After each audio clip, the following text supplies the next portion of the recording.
I said no Merlot. Grown by California here, deep in Los Olivos, and bad jokes from the movie Sideways. Today, we're going to be tackling another one of California's great climbs, Figueroa Mountain, also host to one of the most popular Grand Fondos. Now, what we're doing differently today is we're going to be climbing from the west, but also at the top, we're going to be allegedly trying a dirt alternative to the north. Now, the reason why I'm a little trepidatious is one, I got this kink in my neck, and two, Bill is going all road bike after smashing up his shifter last week.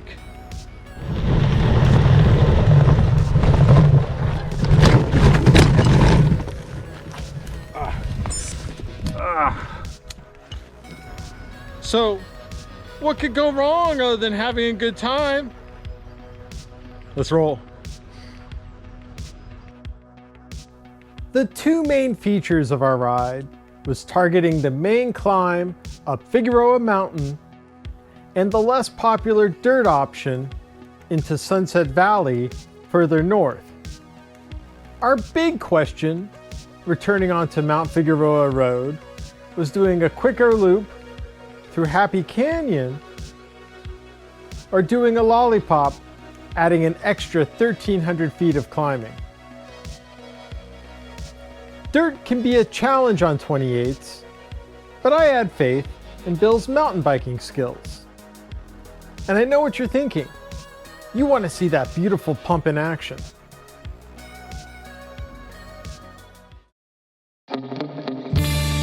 Los Olivos has its roots in the mid-19th century, which still retains plenty of that turn-of-the-century charm, attracting many visitors, as well as a great spot for post-ride activities.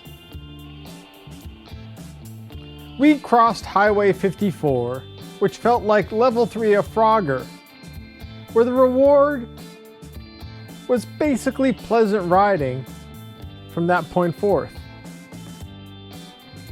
Figueroa Mountain Road starts off mainly with a slight incline, punctuated with the occasional punchy effort for the first 7.5 miles.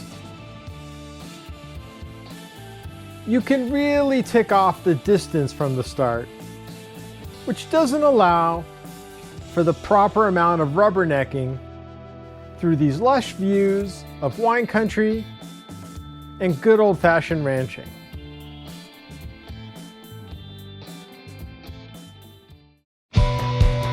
The real ascending begins unmistakably after your first hairpin turn, where the cattle guard is your entry ticket to a deceptive 5.6 mile climb up Figueroa Mountain Road, averaging over 7%. You get a taste of this early, starting off the first third of a mile at 12% before it tapers back until the next double-digit attack. Looking back, you realize you've gained elevation fast, soon earning exceptional visuals of Lookout Mountain and Zaca Peak to the north, helping you forget about pedaling through this inconsistency.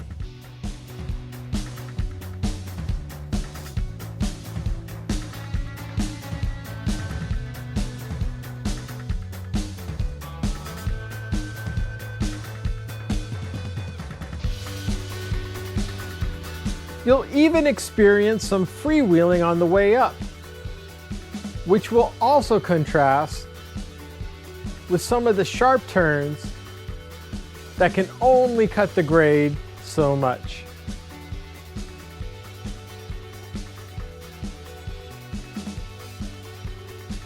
Passing the Figueroa Ranger Station signals a kilometer before you hit the turnoff as you start to see where the next phase of the ride will take you. The left turn to Zaka Ridge Road is hard to miss at ascending speed. But while you have another 2 miles of climbing ahead of you, you do so at a reduced degree of difficulty. The dirt on this road is in good condition, and it instantly flipped the switch from a primarily oak tree landscape to a forest environment.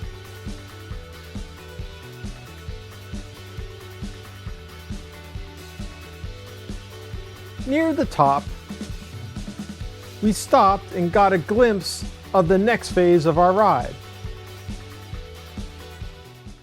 Well, it looks like we've located the road we're going to come up out of, which means we're pretty damn high up. Yeah, that's a big ass descent. Which means Bill better be a heck of a bike handler.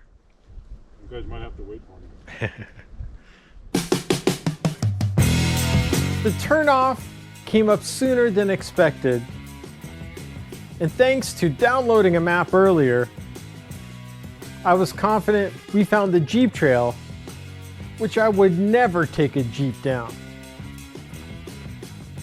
Survey says we're at the right spot? Yes. I don't know. It's 3.5 miles of heavy gripping, averaging 10%. And while the surface was chunky, it was palatable enough that I didn't think about dropping my seat post. We knew that coming down this was the correct direction of travel on a gravel bike, but it was a bit tougher to take in the scenery, focusing your sights on avoiding the next rock.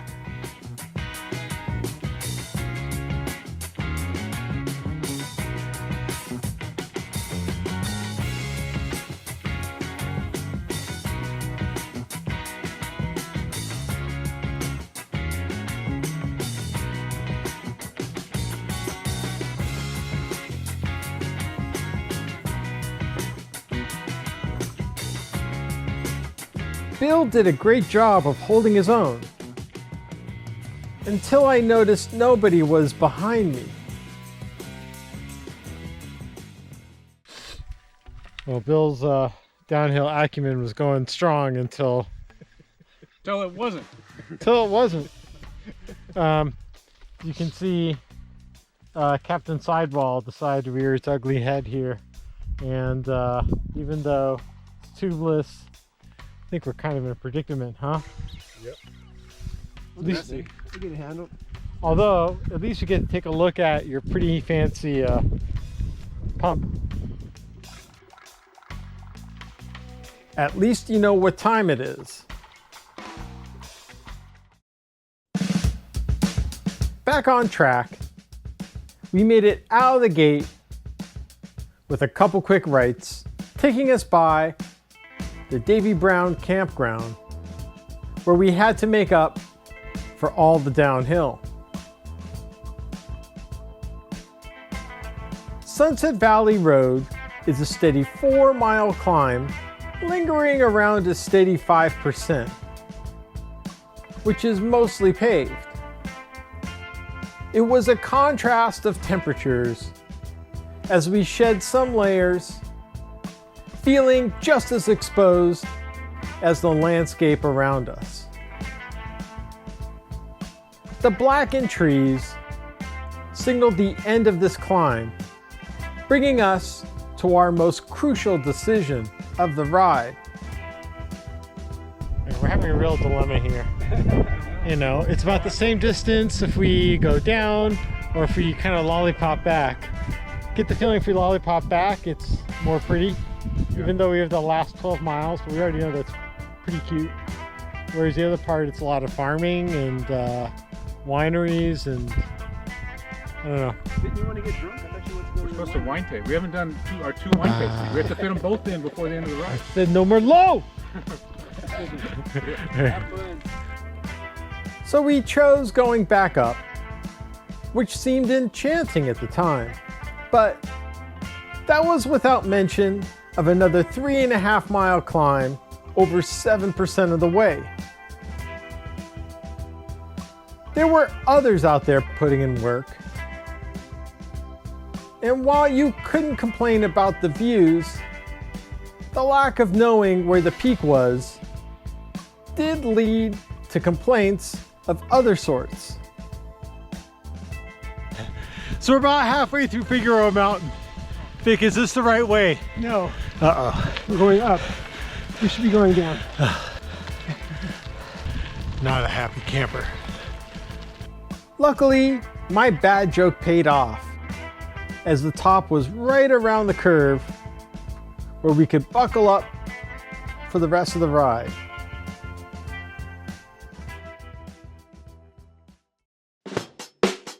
With more than 16 miles of downhill to end the ride, it's great compensation for all the work you've put in. You'll understand the fun most riding this firsthand, but you'll also be glad doing this on fatter tires because of the chippiness of the road is a bigger factor in this direction. The last 13 miles overlap the start, but it's a different experience in rewind speed.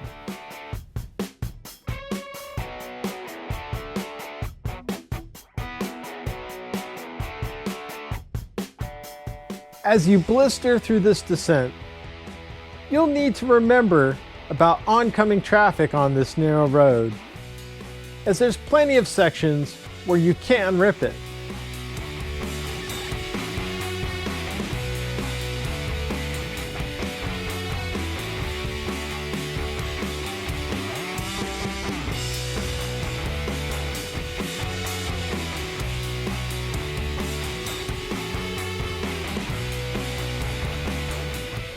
Even though the second half flattens out a bit, you'll still make it back at a pretty good clip, practicing your paceline skills, eager to find an establishment to host your yearning thirst somewhere.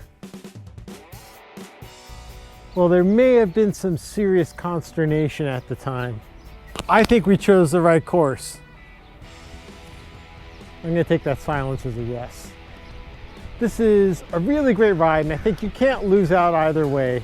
We probably threw in an extra 1,500 feet going this way, but hey, I think I earned another beer out of all this.